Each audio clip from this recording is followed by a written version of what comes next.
champion, Tennessee walking horse, is entry number 1389, Santana's Home. This is Celebration, a horse show where the most extreme walk wins.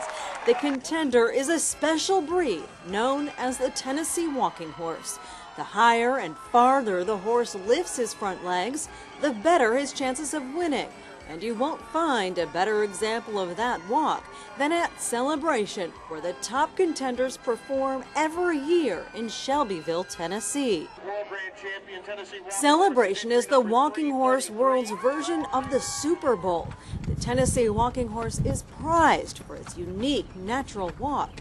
But according to some industry insiders, the extreme examples of this walk that win in the show ring can sometimes be the result of a cruel practice some so-called trainers use called soaring, a horrible secret behind the spectacle. Keith Dane, equine expert with the Humane Society of the United States, knows about the suffering these horses endure all too well. Soaring is one of the most egregious forms of cruelty to horses and animal welfare concerns that we can identify. Many horse trainers and owners often wrap their horses' legs with soft fabric wraps for protection during transport.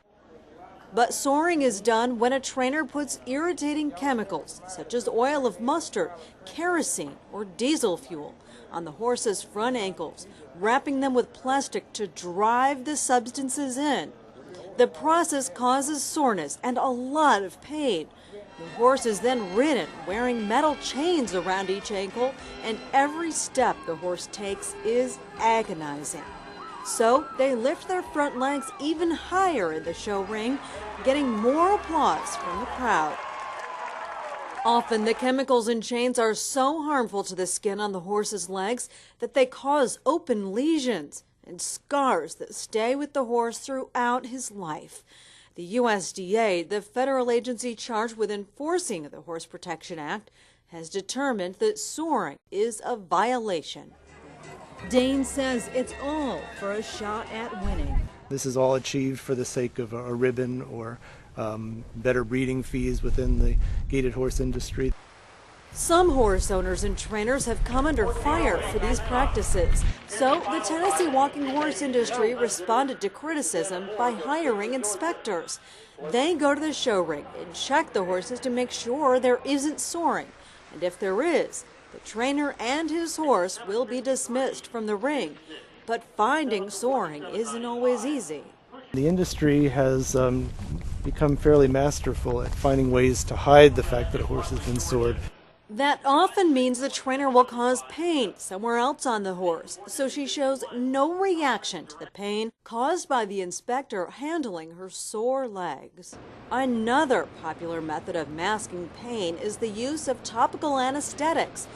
The USDA randomly performs a chemical analysis to detect the presence of illegal chemicals used on these horses' ankles, and has found that many of their samples contained pain-masking agents.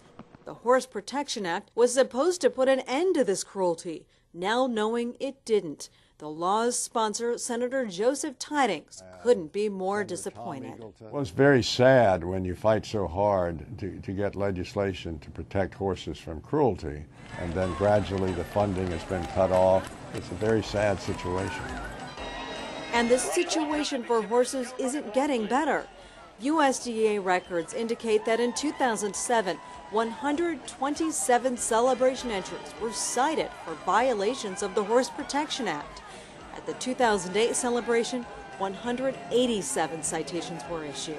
If the average voter knew what was going on or saw any of this, they'd march down and tell their congressman, let's stop this cruelty. It's just insidious, blatant cruelty to horses.